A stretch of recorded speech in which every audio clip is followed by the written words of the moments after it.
اور مردوں کے بارے میں قرآن کریم نے کہا ہے الرجال قوامون، الرجال قوامون علی النساء. میں یہ اس کو کسی تفرقہ کی طرف نہیں لے کے جا رہا، مفتی صاحب سمجھنے کی ہمارے وجہ سے دوست ہیں، لیکن سمجھنے کے لیے ہماری گفتگو سے کوئی نتیجہ اسی طرح اخذ کرے گا کہ جس طرح جلالی صاحب کو ناسبی بنا دیا اور ان کے مد مقابل کو رافض بنا دیا. میں اس کو کلیئر کر دوں. آپ یہ کہنا چاہ رہے ہیں کہ جناب حضرت ابوبکر صدیق رضی اللہ تعالیٰ عنہ کا مقام سب سے افضل ہے اور 4 خلفاء ان کے بعد جناب سیدہ کا نام آتا ہے، اگر میں صحیح سمجھاؤں تو مقام فضیلت میں یہ ترتیب ہے؟ نہیں، مقام فضیلت میں دیکھیں خواتین کے اندر خود رسول خدا نے فرمایا کہ سیدہ فاطمۃ الزہرا تمام کی سردار ہیں سوائے ختیجہ کے اور سوائے مریم کے.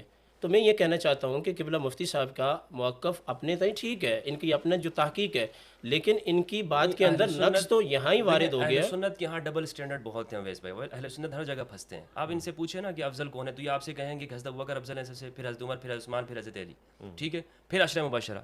تو سیدہ کہاں ہے؟ امام حسن کہاں ہے؟ امام حسین کا جو سیدہ شباب اہل الجنہ ہے وہ کہاں پر ہیں؟ اور پھر عشرہ مبشرہ میں یہ حدیث ہے، اس میں 10 نام ہیں اور یہ سب قریش کے ہیں. امام علی علیہ السلام واحد ہے جو بنی ہاشم کے ہیں، باقی سارے قریش کے افراد ہیں.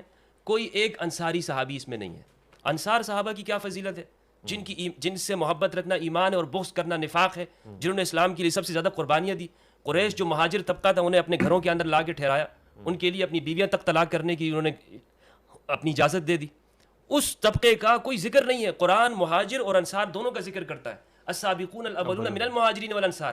لیکن اہل سنت کا ہمیشہ اصول رہا یہ کہ یہ ان لوگوں کی تعریف زیادہ کرتے ہیں کہ جو مہاجر طبقے میں سے ہیں، جو بلکہ اس میں بھی جو زیادہ جو آخر زمانے میں آئے. یعنی آپ دیکھ لیں یہ کبھی بھی اپنی تقریروں میں سعد بن عبادہ کا ذکر نہیں کریں گے، یہ کبھی بھی ایوب انصاری کو نہیں رکھیں گے، اس کا بیان نہیں کریں گے. یہ لوگ یہ انصار صحابہ ہیں. تو ناانصافی ہوگی جناب. نہیں صاحب، اگر قبلہ مفتی صاحب میری بات کو سمجھے ہو، یہ جو بات ہے نا تو کہ میں نے خلفائے حضور یہ راشدین کہا اس کے بعد خلفائے راشدین، سنیں ایک منٹ یہ میرا نقطہ ترتیب ذرا بیان فرما دیں. خلفائے راشدین کے بعد عشرہ مبشرہ اور عشرہ مبشرہ کے بعد میں نے نقبائے اولیٰ اور نقبائے ثانیہ کا ذکر کیا ہے.